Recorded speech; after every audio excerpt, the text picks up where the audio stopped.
Ryan Reynolds requests to be dropped from Justin Baldoni's lawsuit in wife Blake Lively's legal battle. Ryan Reynolds is asking a judge to drop him as a defendant from Justin Baldoni's $400 million defamation lawsuit, claiming that Baldoni's argument against him has no legal bounds and amounts to hurt feelings. The filing, submitted on Tuesday and obtained by CNN, claims that the lawsuit Baldoni filed against Reynolds and wife Blake Lively is based on 2 times that Reynolds allegedly called Baldoni a predator, but that nothing in Baldoni's suit suggests that Reynolds did not believe this to be true. Mr. Reynolds genuinely, perhaps passionately, believes that Mr. Baldoni's behavior is reflective of a predator, Reynolds' filing reads, adding that calling someone a predator amounts to a constitutionally protected opinion.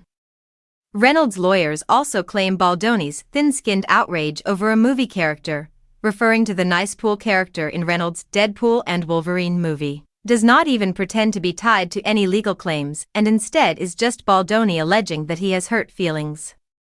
In the motion, attorneys for Lively and Reynolds wrote that while Lively sued Baldoni and his business associates for sexual harassment and subsequent retaliation, Reynolds has nothing to do with the situation and that his only involvement has been as a supportive spouse.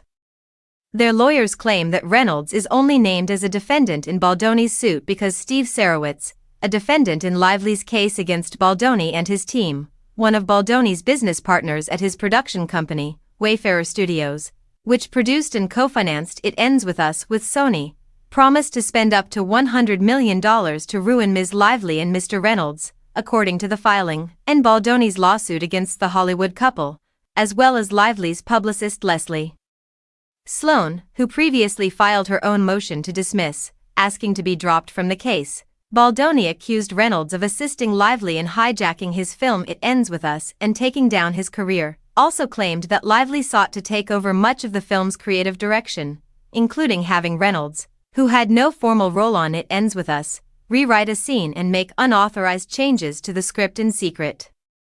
Baldoni also accused Reynolds of reprimanding him at the couple's home in New York, claiming that Reynolds once swore at Baldoni and accused him of fat-shaming his wife and alleged in his lawsuit that Reynolds made fun of him in Deadpool and Wolverine, mirroring the character Nicepool after Baldoni in an effort to mock him. Reynolds is also accused of telling an executive at the talent agency WME that Baldoni was a sexual predator in an effort to encourage the agency to drop him as a client.